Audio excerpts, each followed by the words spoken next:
Ola, boa noite.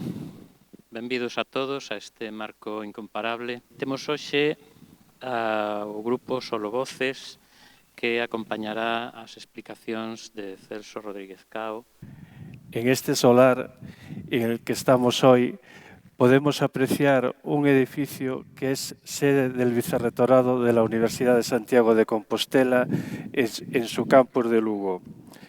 En su fachada todavía se identifica la heráldica de su antiguo dueño, don Pedro Pablo Montenegro Rois y Rivadeneira. Pero este solar atesora muchas más construcciones que vieron crecer familias, albergar militares, oír risas y llantos, superar pestes y renacer con el amanecer de sus diferentes etapas históricas. Pero vayamos al comienzo de nuestra historia y para eso nos tenemos que trasladar a la gran época del emperador César Augusto, que entre los años 15 al 3 a.C.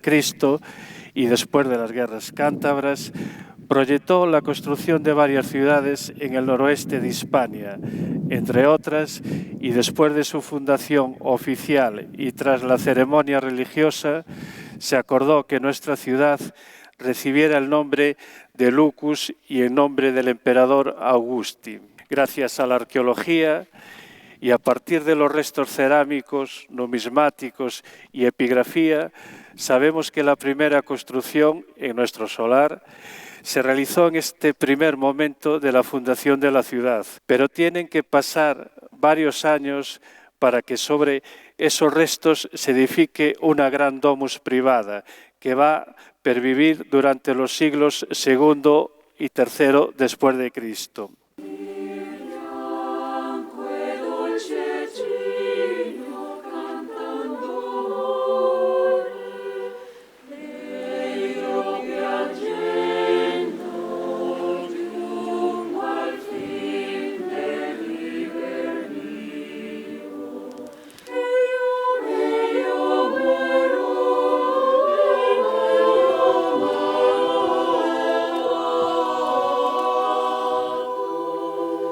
Con el paso de los años, esta casa va a experimentar una gran remodelación.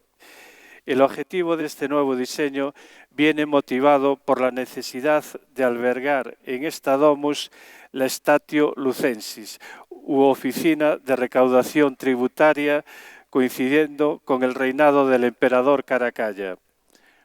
Esta profunda reforma de la vivienda se acompañó además de la construcción de un mitreo. El mitraísmo es una religión mistérica originaria de la zona de Irán. El culto de Mitra se realizaba en templos denominados mitreos.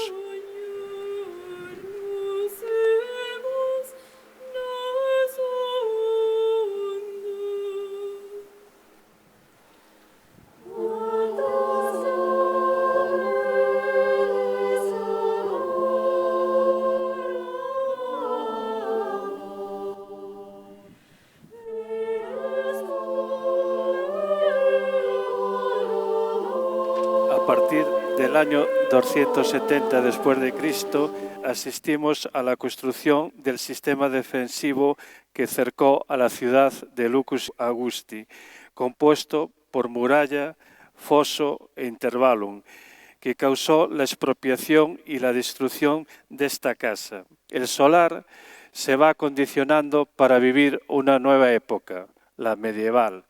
El plano urbano de nuestra ciudad cambia radicalmente. Estamos en pleno Burgo medieval y a partir de los siglos XII, XI al XIII, este espacio se caracteriza por ser vía pública y asiento de ciertas actividades ligadas a los gremios de los canteros y manufacturas de hierro relacionadas con la construcción de la Catedral de Santa María.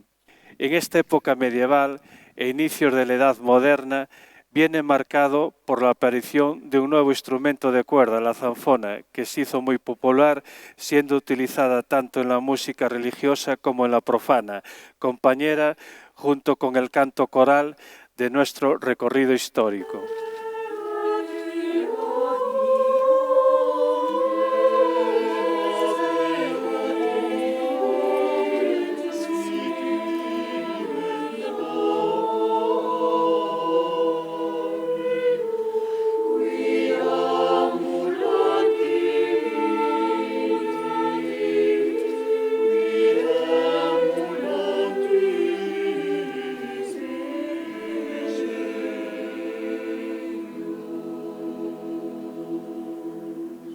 Tras el paréntesis de las guerras carlistas y del bastión en las que se convirtió este sector de la ciudad, esta Plaza del Buen Jesús concluye sus remodelaciones con la creación de este atrio, y nuestro Pazo de Montenegro, después de albergar una fábrica de madera, taller mecánico, reparación de alpargatas, almacén y tienda rodil, vuelve a renacer